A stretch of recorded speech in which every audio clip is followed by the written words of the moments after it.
बिस्मिल्लाहिर्रहमानिर्रहीम। अवां ॾिसी रहिया आहियो सादात होम टीवी। आउं आहियां सैयद अरशद अली बुखारी। सिंध एसोसिएशन जी मरकज़ी सदर सैयद शहाबुद्दीन शाह हुसैनी ऐं सेक्रेटरी जनरल सैयद सादिक शाह मासूमी जे अहकामनि ते सॼी सिंध में सादात बिरादरी में राशन तक़सीम कयो पियो वञे। सिंध एसोसिएशन जे मरकज़ी नायब सदर ऐं कराची डिवीज़न जे सदर सैयद इमदाद अली शाह जे अहकामनि ते कराची ईस्ट जे सईं खालकड़िनो शाह मेहर शाह टीम की मदद से कराची के मुख्तलिफ इलाक़नि में सादात जेके बेरोज़गार थी चुका आहिनि उन्हनि में राशन विरायो। होॾां खैरपुर में सैयद इरफान शाह जी निगरानी में राशन विरायो वियो।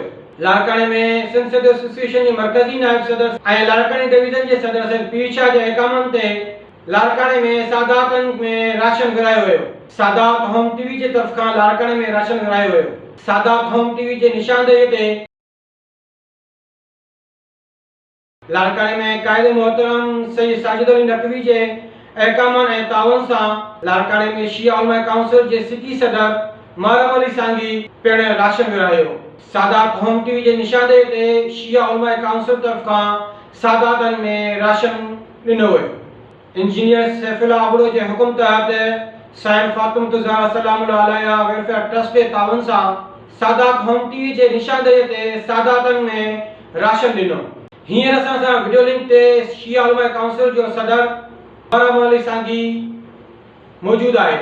जी मारम अली सांगी, अवां जेका डिस्ट्रीब्यूशन कई आहे उहा कहिड़े हवाले सां कई आहे, कंहिंजे तावन सां कई आहे?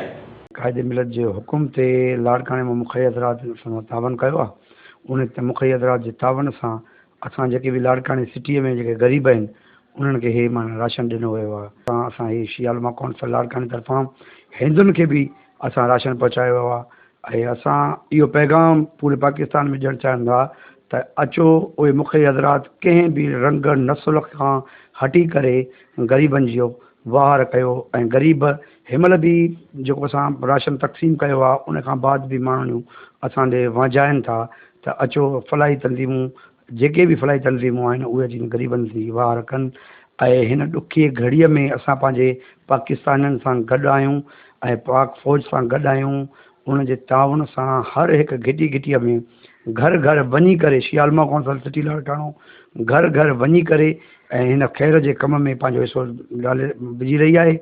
ऐं असां तमामु लाड़काने ऐं पूरे पाकिस्तान जे वसारनि माण्हू खे अपील था कयूं अचो जेके बि ग़रीब आहिनि, छो जो हीउ जेको सदका जारी आहे हिन सदका जारी में असां जो तावन असां सां तावन ज़रूरी आहे उन वसारनि जो। जी मोहम्मद अली साहब असांखे इहो ॿुधायो त शिया उलमा काउंसिल जे तरफ़ खां सादातनि में राशन ॾिनो वियो आहे। तमामु शुक्रगुज़ार आहियां सादात होम टीवी जो, जंहिं पंहिंजे काविशुनि सां जंहिं निशानदेही कई सैयदनि जो जेके सादात आहिनि, जेके ख़बर न हुई त किथे न असां कहिड़े आहिनि कहिड़ा ग़रीब आहिनि। सादात टीवी जे माना काविशुनि ऐं कोशिशुनि सां असां उन सैयदनि जे घर ताईं वञी राशन तक़सीम कयो आहे। ऐं मां अपील थो कयां जेके सादात वस वारा सादात आहिनि उहे अचनि हिन ख़ैर में पंहिंजो हिसो कढी पंहिंजे सादात खे ऐं ग़रीब जेको तबिको आहे उन जी मदद कई वञे।